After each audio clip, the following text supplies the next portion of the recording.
क्या बात है कि पिछले कुछ दिनों से स्टूडेंट ऑर्गेनाइजेशन एक्टिव नहीं नजर आ रहे हैं? एग्जाम चल रही है या फिर न्यूज देखना बंद कर दिया है? कर्नाटका में हिजाब का मसला ले लें और कर्नाटका में कितने ऐसे इश्यूज मर्डर्स हुए हैं, तो ऐसे इश्यूज पर कोई भी ऑर्गेनाइजेशन स्टूडेंट्स की इसमें आगे आती नजर नहीं आ रही। 100 सालों से लेके जितना भी कैंपेन मुसलमान के खिलाफ, इस्लाम के खिलाफ, माइनॉरिटी के खिलाफ इंडिया में जो RSS जैसे ऑर्गेनाइजेशन चल रहे हैं, उसका एक नतीजा अभी नज़र में आ रहा है। स्पेशली मुसलमान रिलेटेड इशू है तो हम बोलेंगे तो हम टारगेट हो जाएगा। इंडिया में ऐसा एक माहौल है कि हिजाब जैसा चीज़ जो मुसलमान का जो आइडेंटिटी में जितना भी चीज़ आ रहा है वो एक रिग्रेसिव साइन है बोल के कुछ लोग हिजाब के खिलाफ है। वो खाली RSS और उसका एफिलिएटेड ऑर्गेनाइजेशन नहीं है, बल्कि जो सेकुलर रखे जाने वाला ऑर्गेनाइजेशन भी पीछे आ जाता है। देखिए, हमारा एजुकेशन में अभी बहुत बड़ा हमला चल रहा है।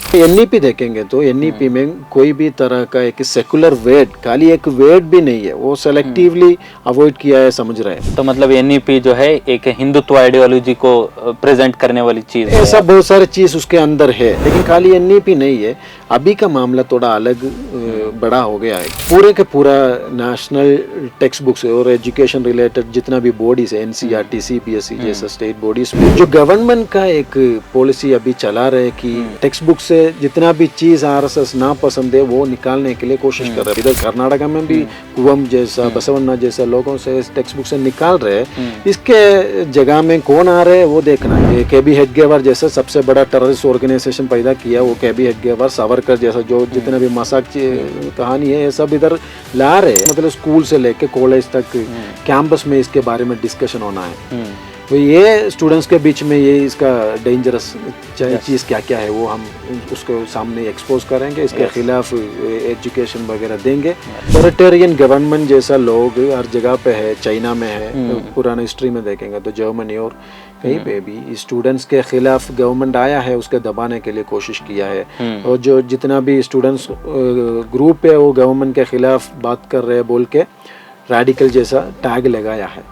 तो ये प्रोसेस अभी इंडिया में भी चल रहा है। कैंपस फ्रंट जिस तरह से आप स्टूडेंट ऑर्गेनाइजेशन बोल के डिफाइन करते हैं, क्या सच में campus front of India students की ऑर्गेनाइजेशन है? क्योंकि नेशनल बॉडी अगर देखें CFI की तो उसमें मुस्लिम लीडर्स ही हैं। खाली यूक्रेन का नहीं है, उससे पहले कोविड का इशू के लेके जितना भी स्टूडेंट्स चाइना से वापस आया है उनका एजुकेशन भी प्रॉब्लम में आ गया है। ये करप्शन इंडिया का सबसे बड़ा एक इशू है। जो पहले वाला करप्शन जितना भी गवर्नमेंट इधर आ गया वो बाहर आ रहे थे क्योंकि वो मीडिया इतना विजिलेंट है। वो करप्शन बाहर लाने के लिए रेडी थे। मीडिया अभी इतना विजिलेंट नहीं है क्योंकि मीडिया अक्सर मीडिया को इधर गवर्नमेंट जी। इस बीच में जो है एक और चीज हम देखते हैं कि नॉर्थ बिहार स्टेट में वे एग्जाम को लेकर के एक बड़ा हंगामा हुआ। तो क्या रीजन है स्टूडेंट्स का वायलेंस होने के पीछे? असल में अग्निपथ RSS का जो बहुत पुराना एक प्लान है कि इस सोसाइटी को आर्मी ट्रेनिंग देके एक मिलिटराइज्ड सोसाइटी बनना है। वो RSS का एक एजेंडा है। KB हेडगेवार का 1919 में KB हेडगेवार उसका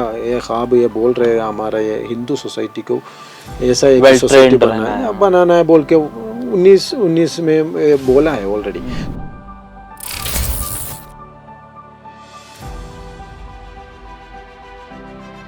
अगर आपने चैनल को सब्सक्राइब नहीं किया है तो जरूर सब्सक्राइब करें, बेल आइकन भी प्रेस करें ताकि खबरें आप तक बर वक्त पहुंच सकें। मजीद अपडेट्स के लिए आप WhatsApp ग्रुप भी ज्वाइन कर सकते हैं, लिंक डिस्क्रिप्शन में मौजूद है।